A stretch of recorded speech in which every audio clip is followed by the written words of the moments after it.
يعني مين بده يكون؟ لا تقول امي من شوي راحت ومحلها ترجع. لا بس محبين كتار، يعني ابو قصي، سانكو، حنا.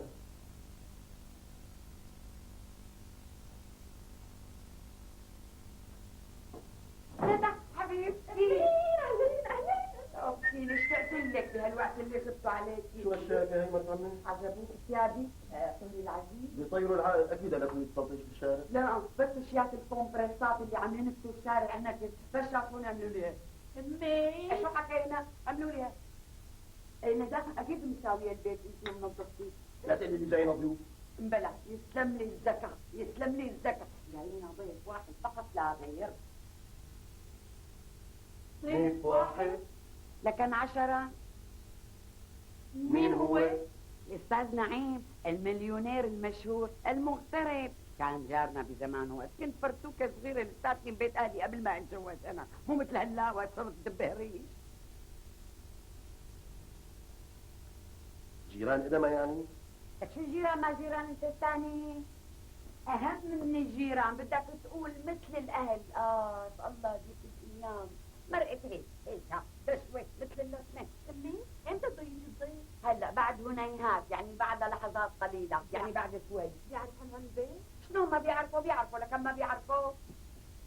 هذا يلي باعت البرقية باعت على بيتنا يلي بوسط البلد. بقى أنا وقت رحت آخذ آجار الشهر من الأجانب عطوني البرقية، عم يقول فيها إنه هو رجع من السفر وحاطط رقم تليفونه تبع الشام عندهم بالبيت شيات الأجانب. قمت أنا اتصلت فيه وعطيته رقم تليفون هون والعنوان عشان تاخذها. يعني رح يجي يتغدى عنا؟ طبعا. بقى برضاي عليك صبري. جيب لي الأغراض اللي حقول لك عليهم هلا. شوف شو بتجيب لي، عدة تبولة وعدة الفوسة المحشي. ايه بس عمي يعني إيه علينا اخر الشهر مروان أنا ما بعطل عليك ولا قرن. هلا فوق ما بدي أقعد أطبخ وأنفخ. حضرة جوزك قال مستنكر على ضيوفي الطبخ والنفس. هذا كمان لسه بدنا نقدم له فواكه. يعني معقولة ما أقدم له فواكه للأستاذ نعيم؟ مش هالحكي خلاص والله بنتكفل بكل شيء، بنجيب اغراض التبوله والفواكه والطبخ وكل شيء يعني. على ايش عم تتوسوسوا؟ مو محل الشغله. لا ما في شيء مرت عمي خلاص. يلا توصونا شيء ثاني. سلامتك صهري العزيز. يلا خاطركم. مع السلامه. جيب لي كل الاغراض اللي وصيتك عليهم. اوان طير مثل الطير الطاير. يعني طيب كنت نازل مكب هاي السحارة بالزبالة. الله يعطيك العافية. حبيبي طيب نازل إلى المؤسسة. ايه نازل على المؤسسة، إذا بدك تمشي لوسط معي. لا بس اسألك سؤال، المؤسسة أنتم عندكم خضار وفواكه ولا بس خضار؟ يا رجل مؤسستنا مليئة فيها خضار وفواكه وموز. إيه عم ياخذوا طيب في مجال نصيحة حكم غلط تجيهم معك وأنت جاي الظهر، لأنه أنا بجوز أتأخر والدنيا هون ضروري بالبيت، يعني بدي شيء 6 كيلو كوسة، بدي تقريبا شي 4 كيلو بندورة، بدي شي 4 كيلو خيار، بدي شي 15 جزء بقدونس، بدي هيك كمان تشكيلة فواكه. متكرم عيونك من عيني هيئة بالهيئة. الله يخليك يا رب. هذا اللي يطلب منك. يا رجل نحن جيران من أهل. الله يخليك يا رب. تكرم عيونك بس ما أكل كثير فواكه كثير ولا شو تعنكم؟ لا ما في شيء، بس جاينا هيك ضيف مهم يعني فيك تقول يعني مليونير. مليونير؟ لا بس يعني اذا في مجال ما تاخر بالاغراض الله يخليك، لانه انا بدي اتاخر دور الدنيا وضروري. وشكرا كثير لك مقدما. شكرا.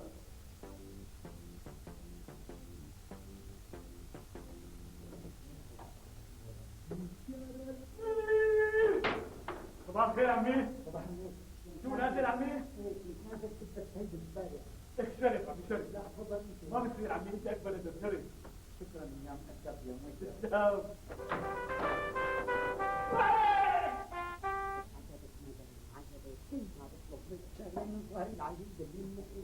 لو اتجوزتي بدر الدين مو كان احسن لك من بدر التجار؟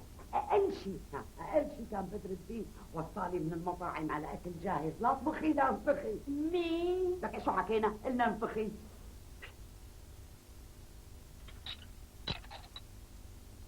صغير. ايوه الطريق بالسيارة كثرت بكتفي. زين جيب لنا بلدورتين، نظامك يا راجل شوي جيب لي 4 5 مجاوب. يا حبيبي وانت شو بدك تحط لنا من عندك؟ انا عازمكم هون هيك وهي عم بعمل لك شاوي. نعم. خبز يعني بحط الخبز. هذا صبور الله يجيب له شويه زيتون وشويه بندوره وشويه ماسه. يلا حبيبي يلا عجيب. قلنا مع الدين الجنة تشتغل عند الناطور. حكيت له بس ما بده الناطور. بعدين حكيت لك مع اكثر من بناوي في 5 بنايات. في واحد يحكي مع بناية. شوي.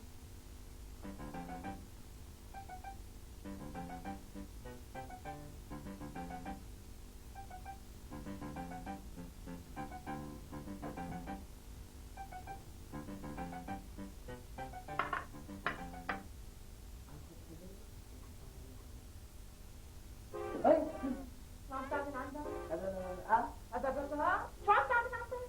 عم حضر الفطور. لا، مين قال لك حضر الفطور؟ ما حدا قال لي بس قلت حضر الفطور مفاجأة. مفاجأة؟ مين طالب منك تعمل مفاجأة؟ إلي؟ لكن إلي؟ مفاجأة؟ ما قصة شو هالحكي اللي عم تحكيه أبو قصي؟ أبو قصي؟ استوعبيني يا ام قصي استوعبيني. يوم بيجي عنده واحد على الخبر هذا مليونير. ايه مليونير. فبتفوتي لعندهم لجوا بتلاقوا فيه كم خبر لانه بصراحه عم حاكيكي انا مالي عرفان اشتغل ولا شغله لا اعرف منه هذا. أبو قصي ما تاكل هم، هلا بجيب لك الخبر اليقين، أنت اشتغل حط إيديك ورجليك بمي باردة. لك شو باردة ما باردة؟ هون ما في مي باردة. ام قصي استوعبيني، هون البرادات للفواكه والخضار ما في قرنة تحطي رجلك فيها، لا لكاسة ولا لقنينة. اصلا بدي ابقى اجيب معي من البيت شي 3 4 اناني مثلجة لاني فطسان فعلا هون عم بصطف من الشعوب. ايه هلا فوت تركي لي هلا المواضيع هي، فوتي بقى تسيلي على الخبر، عم بستنى منك خبرها، لا تاخري علي بنوبها.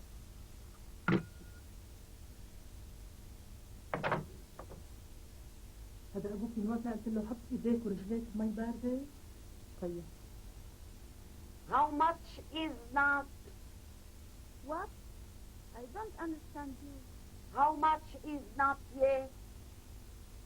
Please, Miss Samira, I don't understand you. Goodbye. Good Andracht. What? يعني مع السلامة. لما أقفلت الخط؟ لا تعرف التحدث بالعربية، لا تعرف ذلك أبدا. لا الدنيا غريبة عجيبة، الدنيا ما بتحكي انجليزي حزننا.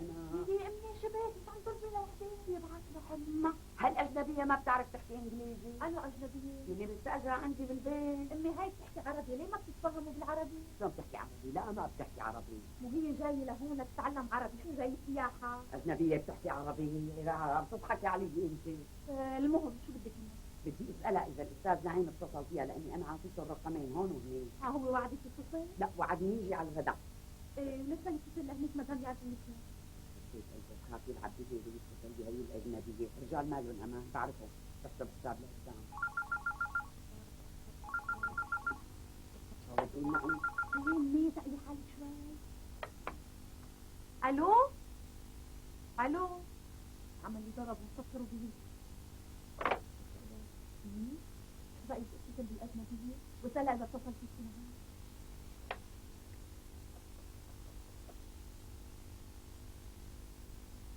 ألو؟ مرحبا، أنا ندى ابنته جميلة. كيف حالك؟ الحمد لله، وأنت كيف حالك؟ الحمد لله. أريد أن أسألك سؤالا وأرجو أن أجد الجواب لديك. تفضلي. كلي أذان صغير. هل اتصل بك شخص يدعى نعيم؟ لا أبدا، ولكن اتصل شخص آخر يدعى بدر الدين. قصدي ولي. إذا لم يتصل بك الأستاذ نعيم. حسنا، مع السلامة. ما حصل هذا الموضوع؟ اللي نفسنا عطيتك غلط. لا صح عطيته لا. هلا وقته. يلا ماما تأخرنا بسرعة تعالوا. ايه ماما بس يلبس قصيدة رجله. ما يلبس هلا ساعة أوان. كيف حبيبي كم ساعة حبيبي تروح أنت ورفقاتك تشتري أكلات طيبة تلعب معهم تحت بالحارة. حاضر ماما. يلا حبيبي. رجيني. حلو. بتطيري العقل يلا حبيبي شدي ظهرك. يلا. الشجريات هي هزاز دخلي له انا هيك عجبنا هيك شو سمراء؟ لكن عم تعرف تساوي شاي كمان. اخ يا بطني اخ راح اموت من الجوع انا. ايه تذكرنا باكل انا اموت من الجوع اكثر منك. انا بتنزل عشان هيك طب شو تنزل؟ تتركني يعني لحالي يا حبيب على صحبي بس. ولا يهمك ولا يهمك، هلا بنزل بعمل لك سندويشه محترمه بس لأكل. لا تاخر علي هو راح اموت من الجوع. ايه راح اموت من الجوع يا دوب تمرقوم. انا ضربي بطني خاطر ويلك.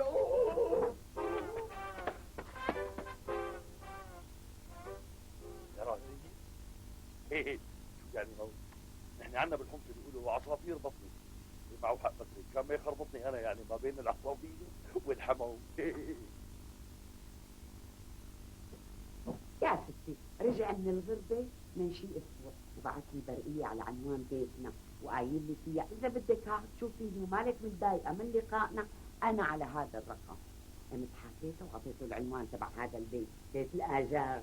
لك يخرب بيت الاجار وساعته، ما كان يعرفوا اهله لمروان يشتروا له بيت. هلا تركينا من الاجار ووجع راس الاجار. احكي لي شو صار بعدين؟ عزمناه على الغداء، حضرت له بايدي الطبخ والنفس حتى يعرف اني انا شاطره نفسي طيب على الاكل، لانه مثل ما بتعرفي الرجال ما بيهمهم غير بطنه. مزبوط كلامك. احكي لي عن نعيم بيه، صحيح مليان؟ ايه عنده اموال ما بتاكلها النيران. كان يتاجر بالمكة من هون للارجنتين، بعدين ترك قلب على الفطور. مش من على الفطور؟ يا مسكينه يا ام قصي، تاريكي ما بتعرفي شو اللي عم يصير بهالدنيا. هذا نعيم بيه كان يشتري لاعبين فوتبول وبيعهم باعلى سعر. شو هالحكي مسامر؟ هلا لعيبة الطابة بينشروا وبينباعوا؟ لك ايه هو قال لي على التليفون، قال لي انا بحضر مباريات بشوف لعيبه بس مو مشردق فيهم يعني، بس بشوف مين بيشوف اكثر، مين بيفوت الجوال اكثر.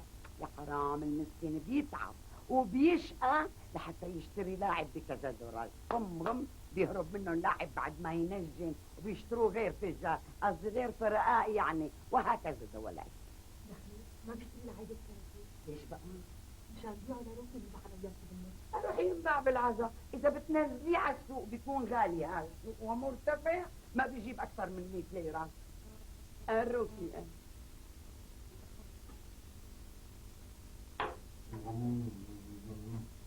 يعني على فضل الجو يعني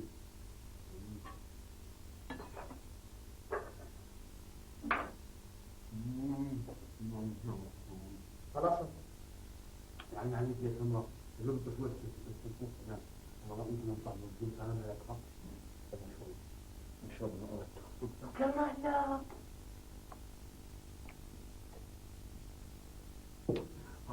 على طبخات لا مسامر مالك حق مصرف كثير لروحي. مو هيك قصدي، انه يعني هو له اهل يا ترى؟ اكيد له اهل بس انا ما بعرفه. ابو سلطان شافه لما اجى طلب البنت. يعني نعيم بيك خطبك من زمان؟ ايه تصوري كنت فصلوني هلا صغيره كثير، بس انا لو عرفاني بدي اتطلق من ابوه على هالمنظومه ندى كنت رضيتي، بس كان اندبوري. يعني اندبوري؟ رشا هلا لو بتعرفي شو معنات اندبوري كل يوم بالله هلا ابوكي يعني شحات كحيان. عن اذنكم رح اشق على الطبخه انا.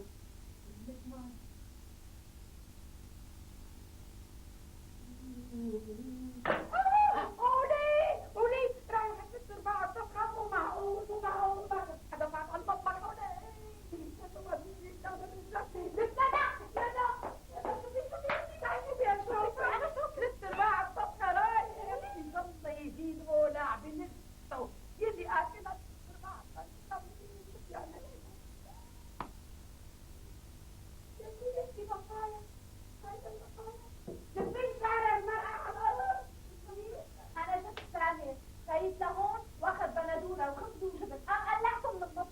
كلكم انتوا حطوها بظهر سامي. وين عم تطلعي؟ ما فتحتيها للطنجره.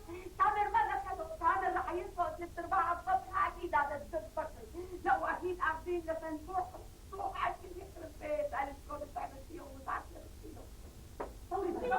ما بدي اتركوني بدي اعمل لهم كبسه على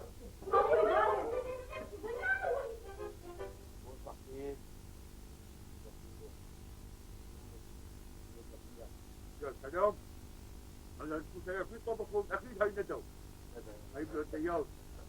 لا مو اختي اللي طبختهم، هدول امبارح امي طبختهم مشان نعيم بيت جاي عنا على الغداء. هاي مين نعيم؟ ما خلى شو كان نعيم بيت انت ثاني كل كل كل خذ هناك ويا سلام. هيك اشرب مي لانه ما في مرقه، اشربهم بدل المرقه. ايش معنى مين شرب المرقتين؟ بكري شربهم. وين المرقات؟ وين المرقات؟ انا زلمه بس في اجانب. ايش معنى بدي اصبر؟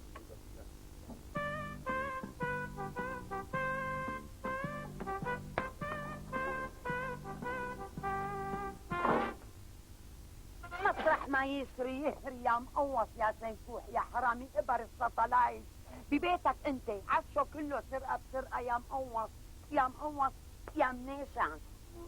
وانت يا ابو بحشور يا ابو تمك للمغاره بتاكل انت بحساب وبدون حساب. نقطه ترشك ترش. يا انا مالي علاقه، هذا ابيك سامر هو اللي سرقوا من تحت وطلعوا لفوق. لا وفساد كمان يا مقوص.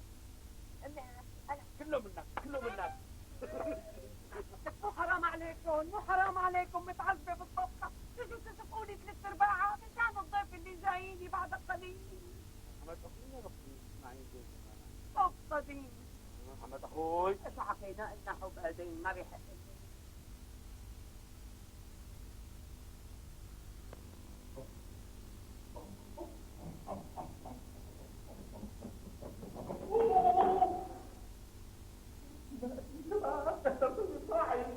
منو انت؟ انا نعيم السالم. ماشي سالم هو هيك واحد مهندس اسمه مروان المر مضبوط؟ ايه مضبوط. ايه عاد دلني عليه وينه؟ مو بها الطابق اللي بعده. حلو كثير. يلا ايه وين في قميص الاداره؟ روح يا لطيف تنتقبت عن البلد مغترب انا ذاته ما تغير.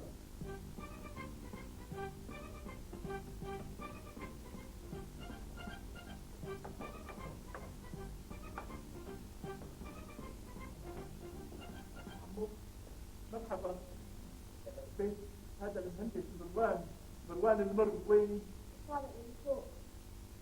تمام يا لويس ما احلى الدنيا هيك ايه. الله يرضى عليكم. يلا والرابع صحابي وبدون أخرين.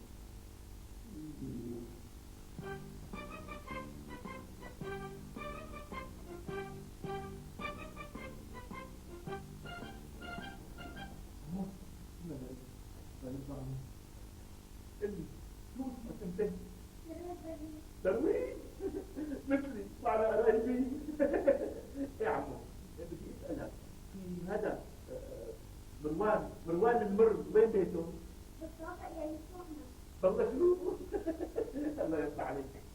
بدي اعطيك سكه غريبه معي من ايطاليا بس لا تاكلها بالسمر بتصير اي فيها شوكولاته كده بالفي.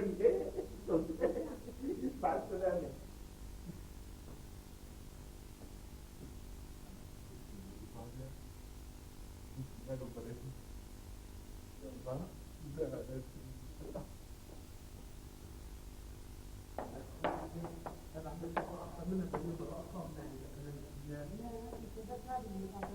على حسب بلا طبخه مولك تاكل تشرب عليه. ما تقول ما رجعنا وما اكلناش الشعبيه العربيه. بس نعم ست جمايلي اهلين اهلين اهلين لساتك جمايلي. جارتي جميله اهلين يا مرحبا. جارتي ام قصي لاني سير صيد عفوا ثم تركت الباب بنتي ندى معك مكان. لا معك ما معي هي دخلت مكانها بالحارة مكانها. لا معلش مثل نعيم ما بتساعد حدا. بكري تناولني المفتاح السري السلام عليكم ما تقول. واقف لي مثل الدبخه وين معزه. لا تسأليني الغربة هدتني هد والبعد عني حرقني حرق. لا معلش حلوه لا تستاهلي اللي بس طمني. الله ايام زمان وعلى حب زمان هو اللي فاتني لعند كل هون. انت كيفك؟ منيحة مش هيك.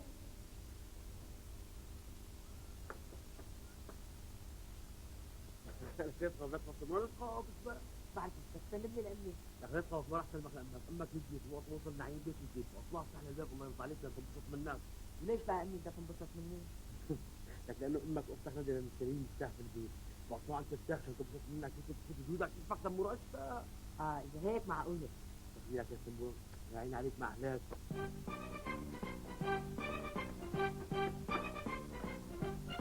هاي هاي شو لا تفتحوا يا جماعه. دو منين انتو؟ لا هيك دكتور انا وين بطبخ قدام العالم تضرب منك يا مفتاح. بتاخذ ضربك ليه؟ انا اللي بضربه. ضاع بالمفتاح. عفوا مسيو نعيم عم بحكي هيك خاصة. مرحبا. تفضلي. ايه؟ انت مروان المر؟ لا. شو القصة؟ هذا الصف عندي جوا. خلصت الدوة من انتو. اتفضلوا اتفضلوا. الجازة الجازة.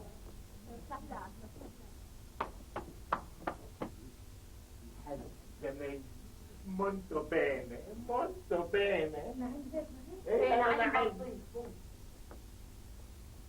اهلين مسيو نعيم. يا هلا يا هلا يا هلا. يا ريت ما تقولي مسيو، صعب تلفي بيناتنا يا زميلي. بنفعش عليك.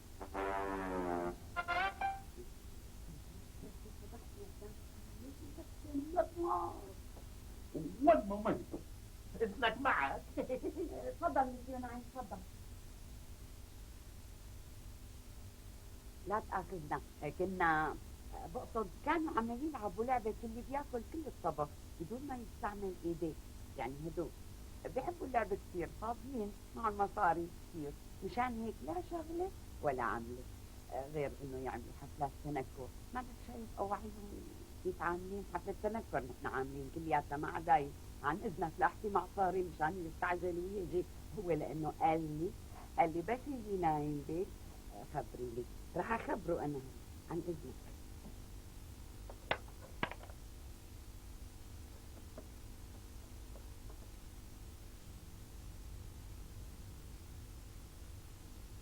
نعم مروان، مين عم يحكي؟ مين عم يحكي؟ يعني مرت عمك جميل داي، ما عاد تعرفته ولا بتجيب لي فروجين بروستد وبتجي، فهمت؟ لانه السيد بكري صفق لي 3/4 الطبخه، هو ومسيو سينكوح.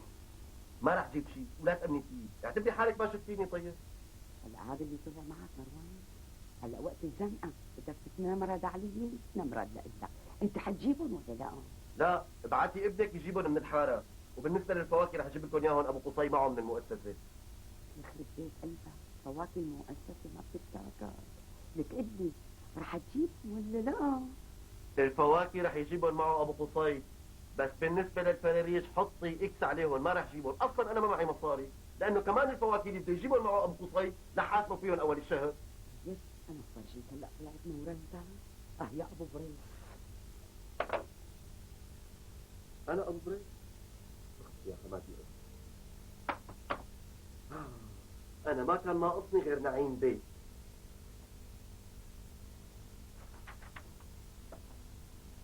عجل بكري، في عندي ضيوف ما بدي خزق قدامه. لا يا احمد اخوي، انا قصدي انا اللي ما بغضيكي. هيك بتجيب فروجين بروستي وبتجيب علبتين مسبحه. فروجين؟ ايه فروجين بروستي وعلبتين مسبحه، يعني حمص بالحلبية. هو مثل الطير الطاير. حمامي حمامي بيطلع مثل التنين الطائر. نعم بيت، ما كنت كيف صار خربطت فيني سكرتي مدموزيل وانا مدام. والحقيقه مش مبين عليك انك متجوزه. على فكره هي بنت مرتب، كوني عندي بكلمها. ما شاء الله، سرتيفيكاتو. تشرفنا والله تشرفنا. نروح العريس من ايش؟ سنكوح بني سؤالي. مسيو سنكوح عاوزينك قوم. مسيو سنكوح هذا جارنا كثير اكابر، بضل على الاسطحه، مربي حمام يعني، عرفت؟ يعني فهمت علي؟ كيف عم تحكي مع جارتنا حبيبتنا ام قصي زوجة سليمان ابو سنه، الا ما تعرفوا مدير مؤسسة الخضار والفواكه ابو قصي، بيقولوا له ما بتعرفوا الا ما يكون مارق اسمه على راسك. ومنين بدي اعرفه يا زميلتي الزميلات انت؟ اذا كنت طول عمري ببعت البلد. ايه ذبحتني الغرب، ذبحتني يا جميل الغرب. صحيح الارجنتين بلد حلو كثير، بس بضل مو بلد، ونحن يدي بالمهجر منحن لتراب الوطن دايما. مشان هيك رجعت لبلدي لاتجوز وحدة من هالبلد. انت بتعرفي يا جميلة اني رفضت الزواج من وقت ما رفضتيني. يبعت لي حما ان شاء الله. ايه شو بيعرفني انا؟ الجواز اسمه ونصيب، مو هيك مسيو نعيم؟ مو هيك؟ صحيح اسمه ونصيب، بس انا مع ذلك ميت كلي انا. وقت دريت انك انفصلتي عن زوجي مع اسفي الشديد على المؤاخذة يعني، فكرت ارجع وواصل اللي كان ايام زمان. وانا ما قلت لي مسيو شلون وضع الطيور بالارجنتين؟ يو طيور شو؟ طيور طيور الغابات. حكى بالسيد سنكوح، خبير بالطيور النادرة، مثل طير النهر والزعق واللقلق والوز. يعني مشان هيك يعني بقصد انا انه بحب يعرف شو انواع الطيور التي تعيش في الارجنتين. الحقيقة انا ما بهتم بالطيور، اسف كثير. انا بشتغل بالبزنس، يعني تجارة عام، لذلك بدك ما تواخذني مسيو سنكوح الهزاوز من حوض. اهلين مسيو سنكوح. تشرفنا بمعرفتك. بدي اعرفك مسيو نعيم على العائلة الكريمة تبعتنا، بنتي ندى اللي هي صاحبة هذا البيت. هي بنتي ندى اللي قلت لك عليها، زوجة المهندس مروان المر. صحيح هو ببداية طريقه يعني عم يصعد درجة، بس بالنهاية بده ينزل سك رواتي من آخر درجة. ايه ما شو حكينا قلنا من آخر درجة. ما فهمت عليكي. معلش مسيو نعيم بلا ما تفهم، مرقها هالمرة بقصد يعني أنا كثير مبسوطة برجعتها. ميرسي كثير مسيو نعيم. أنا نحن نريني ما يأمر عليك ظالم، سؤال بغنطوط هيك. تفضلي. الغربة أحسن ولا بلادك أحسن؟ أذكر عم تكذب عليكي إذا قلت بدك الغربة. بلادي طبعا أحسن. أكيد وكون كذاب إذا قلت التنتين. شو بك حاجة تاكل؟ لك لك لو فنان من يشبع. لك مو على اساس اكلت مش بعد. لك انا ما نشبع. انا كل ما باكل بعد بصار عندي حالي مزاج، برجع بجدد نشاطي من اول وجديد وبدي وجبه. بتصطفي هلا بقول لها لامي عشان ما تتهزي فيهم. مرات تفتح مع ذات خالص. انت ما تحكي عم لحمه بينك كلها جوفي. كلها شفيت ماشي انا ما حقلها، بس مالك انسى لك وحده اللي بهدلتني اياها. لا ولا ايش ما تنسى اياها؟ انا فوق من التلفزيون بتفرج معك على التلفزيون وبروح اجي معك هيك اخذ الصحن والرفاه. هلا هي رفاه هي اللي عملته فيني شو بتسميه؟ بعدين بعد ما اروح ايه ابو قصي يلا نحن هون عند بيت انسامي عم نستناك. شرف بقى. وين عند انسامي؟ هون بالبيت مقابلنا. شو بنا؟ لك بيت الازار بيت صهرة مروان. فهمت عليكي. جيب الفواكه وبيجي جيبه معي. ايه روح يا ابو قصي الله يعزك مثل ما انك عاززني واخذ لي بيت ملك. روح الله يعزك يا رب ومشحوطني بالازار. ما عم بفهم عليكي، شو قصتك انت اليوم؟ الصوت عم يخش، ما عم بسمع. يا ابو قصي ما تنسى الفواكه اللي بشوفك عليها. لا مو ثاني كان نعيم بيت بدوق فواكه المؤسسة. عن إذنك رح أشوف مين عم يدق عن الباب. تفضلي إذنك معك، أنت ما بدك إذنك مختار. يا ابو قصي مو بقف علي بنوم ولا شيء بالليل بس تسميع على اخر غيرة. ما شاء الله إن شاء الله الدهر كله. برافو عليكم ما تأخرتوا. لك ليش دقيت الجرس مقوط؟ ما معك مفتاح انت؟ وهلا اخذتيني من شوي. ايه ضمني نسيت بيتنا انا. يلا بوصل على المطبخ. شوفوا عندي بيت اذا بتتنور من عينك انت وياه بقلعها.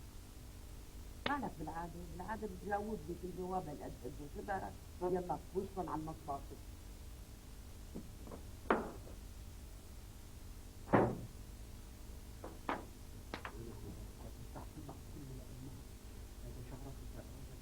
مالك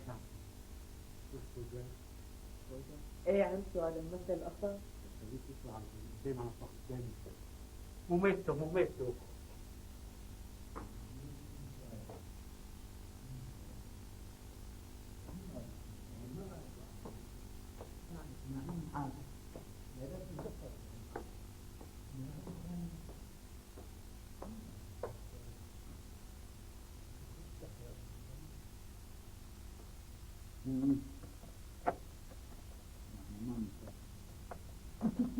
شو هدك ابو حسين؟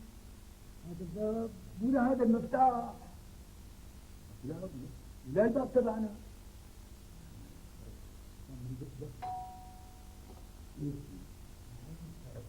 ايوه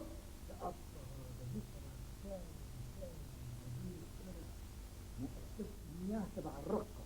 لما بيقربوا لانه هداك يصل الزبد. شو بقى عم يبلغ قصي؟ وشو بني نقصني؟ ترد على قول عم يبلغ قصي. بس نعيم صار له غايب عن البلد 40 سنه. من نعيم. ايوه نعيم. شو هذا عمك؟ هذا تعلم موشي ثلاثة. هذا بيحمل عنا. اخي ما بدي حدا يحمل عني. انا بحمل لحالي. روح هيك بس انت رح لي هيك. شو عمك قصي؟ لا شلون بدي فلوس من عمى؟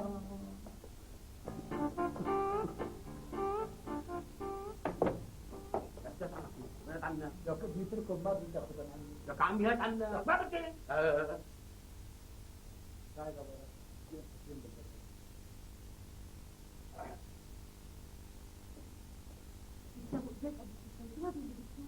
شوية فواكه قايمة من وش السحارة هذه الجميلة.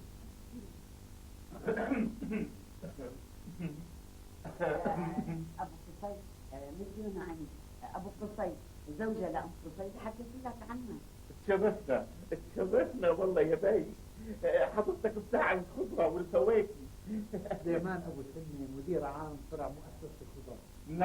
نعم حكولي عنك معروف يا سيدي معروف. ليش واقفين؟ تفضلوا على الصالون. تفضلوا. تفضل مثل نعيم. مرحبا. بدك تحكي لنا معهم يا ست احنا وياك على الارجنتين. يعني اول شيء انت شو بتعمل؟ تفتح شركه هنيك صغيره بالهندسه وهدول تبع افلام الرقص والتشخيص، وانا بفتح نادي كاراتيه. شو نادي؟ اضخم نادي بالارجنتين. اذا ما بنسيون الارجنتينيين اسم مارادونا ما بيكون اسمي روكي. وانا اذا ما بنسيك اسمك، اذا بتفتح معي هذا الموضوع مره ثانيه ما بكون اسمي مروان. لك اصلا الواحد ما بيستفيد منك بشكله. روكي شو انت وين؟ طالع اتغدى. حلو. شو عندك هذا؟ عندي جوز مص من امبارح. حلو كثير، انا بحب كثير الجزمه وخصوصي البارد، وخصوصي لما يكون عندنا نعيم سالم الملياردير اللي من الارجنتين خطيب مين حماتي. فعزمني عندك على الغداء، ما بدك تتغدى معه. شريف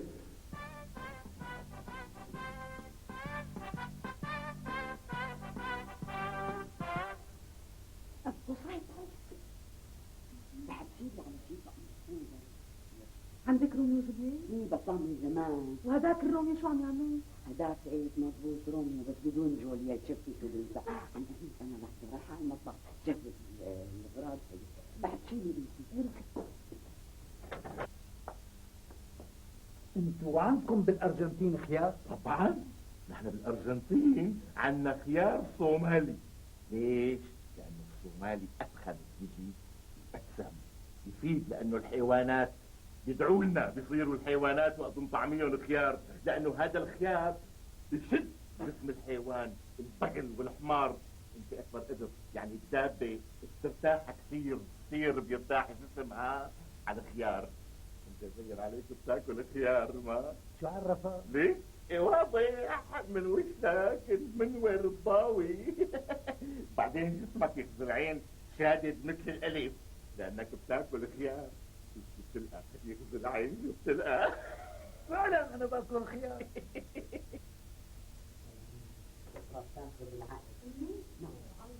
طبعا عاوزة هذول بتكون الطاولة بتكون اياهم على الطاولة. اوام وشك على الطاولة.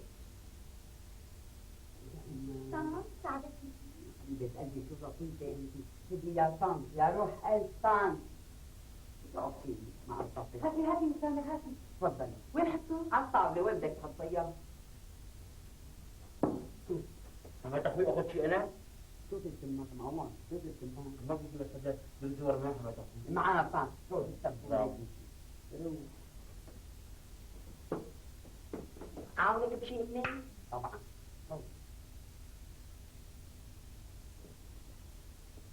تأمريني بشيء ثاني صار؟ حبيبة قلبي بالبراشوت خبطت الأدب عليكم بيت أبو قصي خلي الضحكة ما أحلاها خلي رشرع يا حبيبتي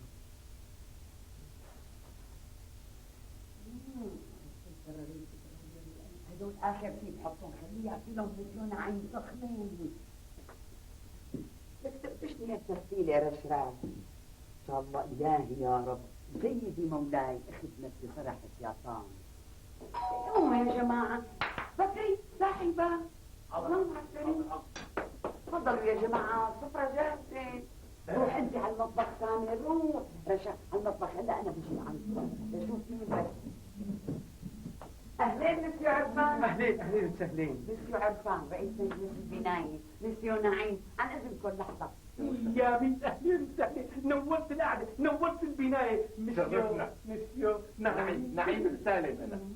مسيو نعيم اكبر ملياردير في الارجنتين. يا اهلين وسهلين اكيد المسيو شو اسمه؟ نعيم السالم. اكيد مسيو نعيم السالم مشتاق لمثل هيك قعدات ولا لا؟ الله 40 سنة ما دقت الاكل الطيب تبع بلدي هذا. مسيو نعيم بالارجنتين بيعرفوا الحمص يعني المسبحه؟ الحقيقة هن الارجنطينيين ما بيعرفوا المسبحة وما بيعرفوا الحمص اصلا. انا شخصيا استوردت لهم الحمص بالاطمان وعلمتهم على المسبحة. في كل المطاعم صار في مسبحة، الرايح والجاي يشفط مسبحة. نعم استاذ نعيم بعد اكل المسبحة ما بصير معه النفخة؟ منين بده يصير معه النفخة؟ ليش؟ لأنه هن بعد ما ياكلوا الحمص بيداونوا يشفطوا مكة.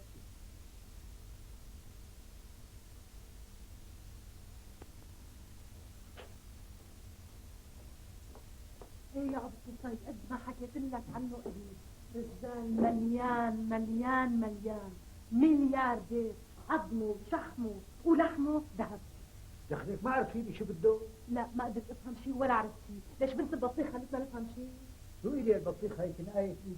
مين جاب ست البطيخ؟ مين حكى عن البطيخ هلا؟ ما بعرف حسيت كأنه عم نحكي على البطيخ كنا. انا كنت عم بحكي لك عن تفضل عم بده يخطبها هلا يمكن يكون عم يشرب ايدها. مين؟ شو؟ دوق البطيخ لأنه ما دوق البطيخ ابو قصي لازم هلا نروح نفهم شو عم بيصير.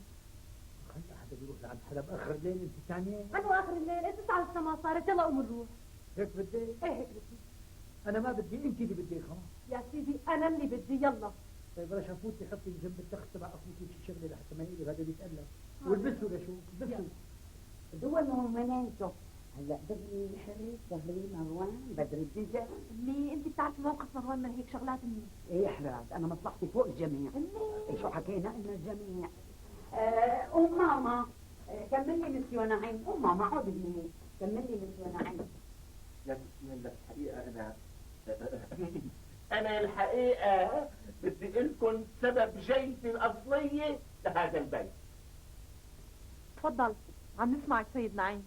مثل ما بتعرف أنا قضيت سنين طويلة بالغربة، 40 سنة وأنا بالغربة.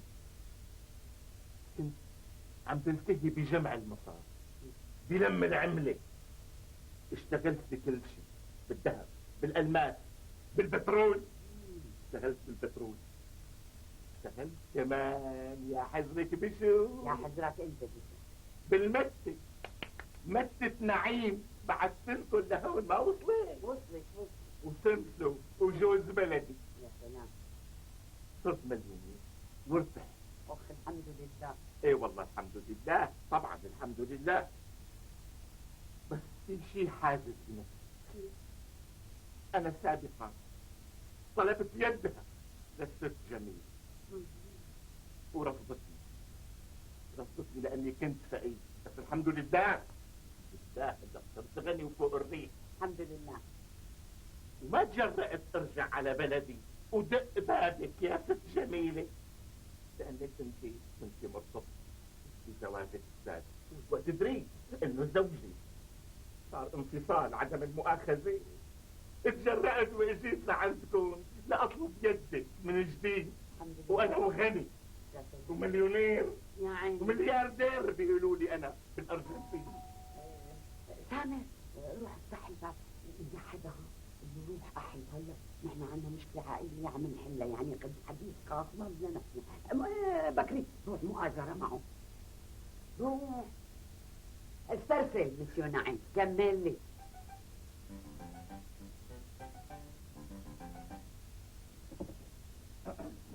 مرحبا بكري، كيفك؟ خاطري تصل سلامات.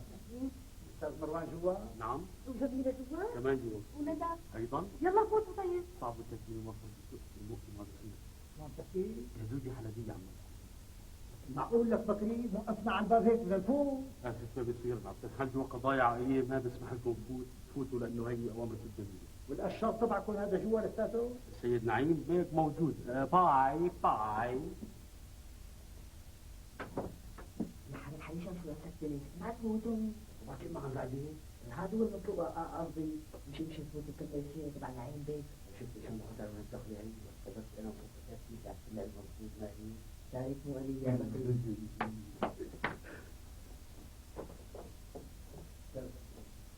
عجبكم على البهدلة؟ أبو قصي ليش لا تخلينا نروح لعندهم؟ انا اللي خليتك تروحي؟ ولا انت ديرك براسك الف عصي الا بدك تعرفي شو عم يصير عندهم، شو عم يساووا؟ طب يا أخي قل لي لا، قل لي ما بدنا نروح، لا تسايرني، ليش كل مرة بتقول لي إيه؟ أرجنتين، حضرتك مدير عام مؤسسة زرع الخضار، وما بتخص لنا غير الخضار البايتة، وهي على عيشتي معك. عجبك؟ وهلا قدام هذه العائلة الكريمة المتناسقة يشرفني كثير اني اطلب يدك يا جميلة، يا جميلة انت مرة ثانية، وارجو انك توافقي وما تخالفيني هالمرة. شو رأيك ندى؟ أمي ما بعرف من رأيك بالموضوع. شو رأيك بكري؟ كما قالت زوجة اخي. شو رأيك سامي؟ أمي إذا فيها روح على الأرجنتين بروح. ايه حمد اخوي حمد اخوي يا اخوي كنت على الارجنتين اذا بدي تجيب ماني عرفانة شو بدي لك. يعني هو الحقيقة يعني الحقيقة هي الوحدة بهيك مواقف ما بتعرف شو بدها تقول، يعني بتحتار، لأنه الزواج يعني مسؤولية، والمسؤولية مسؤولية. يعني موافقة؟ السكوت علامة الرضا. خسارة خسارة فراقك يا جارة، عينيا بتبكي عليك بمرارة. خسارة خسارة فراقك. مرحبا جان. عليك. صحيح شو اسمعك؟ الجميل خانو مخبي. ايش مخبي؟ بعد بكره الخطبه وكتب الشعر. انتوا مين اللي خبركم؟ بكري افندي تحنن علينا بنصاص الليالي وخبرنا. الله عليه وفقه. كمان اجى لعندي بنصاص الليالي وبجل لي هالخبر دج، وما اندجل لي اياه وسمعته حتى شربت حباتي كلها. شو صحيحة الخبرية اللي سمعتها؟ صحيحة، هي عليك يا ابو قصي على حظك. شو بدك تعملي؟ لا تعملي شيء، انا بجيب لك اكل جاهز، خلصنا بقى، بدك مني شيء؟ انت هذا اللي اكل همه بس، ما بدي شيء. سلامتك. يلا خاطركم. مع السلامة. نازل معك عم.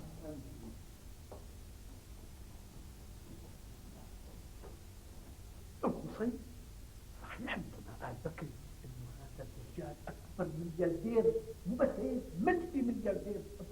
تصور يا آل الارجنتين بإشارة واحدة بتتعرف مني. ما بعرف هيك عم بتقول. صباح الخير ام سامي. يا أهلين حبيبتي أم قصي، تفضلوا. أهلين مسيو عرفان، تفضل القهوة جاهزة. يلا تفضلوا يا ميت. أهلين وسهلين.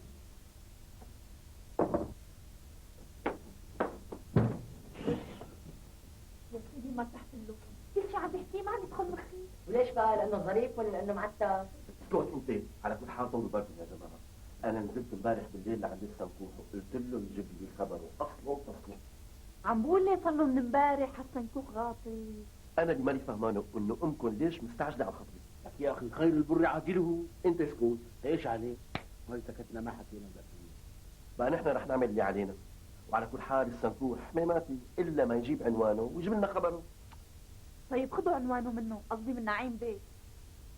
اولا قال هو ما عنده بيت بالشام وساكن عند رفيقه بأبو رمانه. ثانيا قال انه هو مقطوع من شجره وما له حدا، وهذا الشيء امك اكدته، من هيك رفضته بزمانها. بركي اسمه كمان مو نعيم سالم. شو الحكي هذا ندى؟ اسمه اكيد مضبوط لانه هذا الشيء امك اكدته لانه بتعرفه من زمان. لك يا اخي الله ليش كل الاخذ بعطي؟ الست جميله في براسها عقل وبراسها عقل بيعرف خلاصه، يعني ما بدي عليك الا الامور هي يرضى يعني بعدين لك تخلص من معلقه تخلص من معلقه صوتك خراس. ومال وعز وجاه، الله بعد اسمه هيك وكرمه فتح قلبي وشه كثير، وقال شو بده ياخذنا مقشه لفه على الارجنتين. ونحن؟ قصدي يعني كيف إلك قلب تروحي تتركينا ام سامر؟ ايه ما بتعملي يعني؟ مالي ألف، بس شو بدي أعمل؟ هيك ظروف الزواج ده تضحية يا حبيبتي يا مقطع.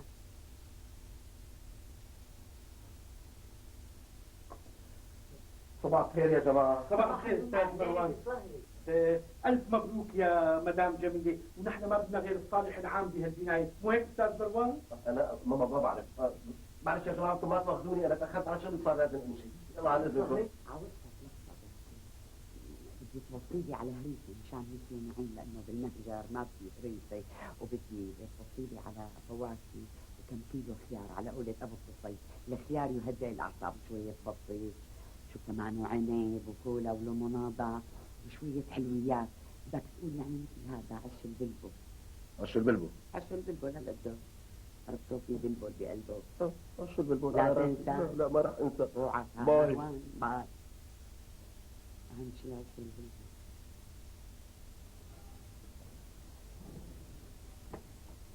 ايه فكوح اللي شو صار معه؟ اهلي مروان هاي جايتي من ابو رماني، بس بيني وبينك يا اخي هاي حاره راقب فوق ما في حمايه ما تجي.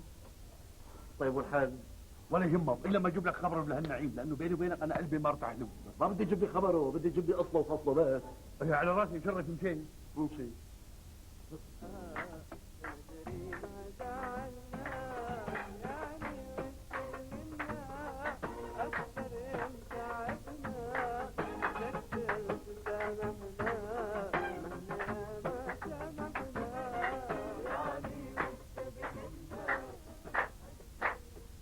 مبروك يا حبيبي. مبروك إلك يا حبيبي. ما تأخر المأذون. ما بقى إلا يصل، راح فين تروح يجيبه؟ خير، اللهم اجعله خير. بس أنا الحقيقة زعلان منك. يو ليش بقى؟ لأنك ما خليتيني أدفع تكاليف الحفلة. لا ما بيصير العريس يدفع تكاليف الحفلة، وين بدنا نروح نحن بالعادات والتقاليد؟ وين بدنا نروح نحن بالعادات والتقاليد؟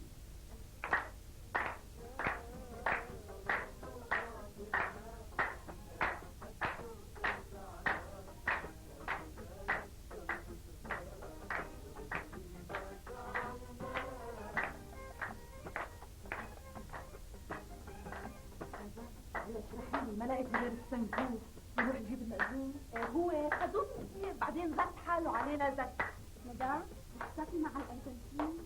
يعني ما بعرف بدي أقول لك، مروان هو صاحب القرار الأول والأخير. يا ريت تقنعيه، لأنه إذا تميت الأمور رح تروح عليك وعليه. حبيبتي.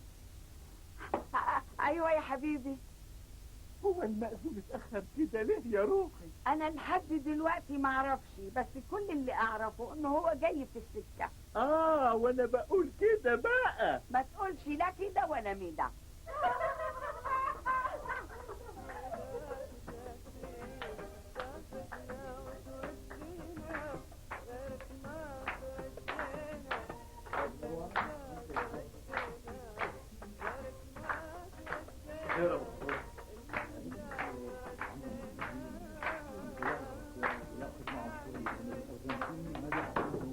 انا معقوله بالارجنتين ما بيعرفوا اشياء يا رجل ما بيعرفوا، نحن بنصنع لنا بحدود مش بيعرفوا حدود، بس ما بيعرفوا يعني.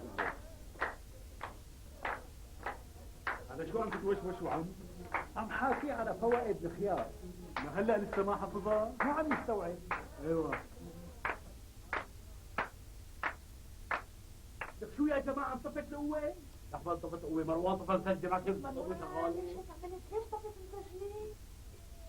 هم طفوا الريكوردر ليه؟ ما اعرفش والله. مروان يا مروان، ليه طفيتوا المسكينة؟ بعتوني؟ ليه طفيتوا المسجل؟ هلا بتعرفي ليش؟ سلام. اهلا اهلا يا بيه. يمكن علشان المأذون جه؟ مبروك الف مبروك وعباد البكري ان شاء الله.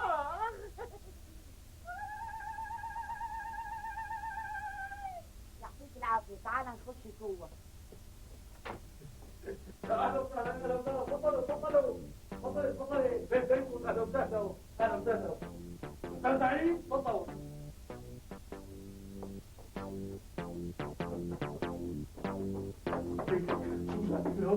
شو يا؟ طولي بالك هاي المدام اشهر تبني هداوة جاي من الارجنتين. شو نايم افندي؟ عم تتجوز من افانا وعلى اساس عم تدور على شغله ولقيت مشان تدبر لما تاكل طعم اولادك بدل ما اهلي عم يصرفوا عليهم. يا قليل الاصل يا قليل الوجدان، بعد عشرة العمر كله بتتجوز علي انا اللي تحملت غلاصتك وسألتك وايدك الماسكه. شو مفكر الشغله لعبه؟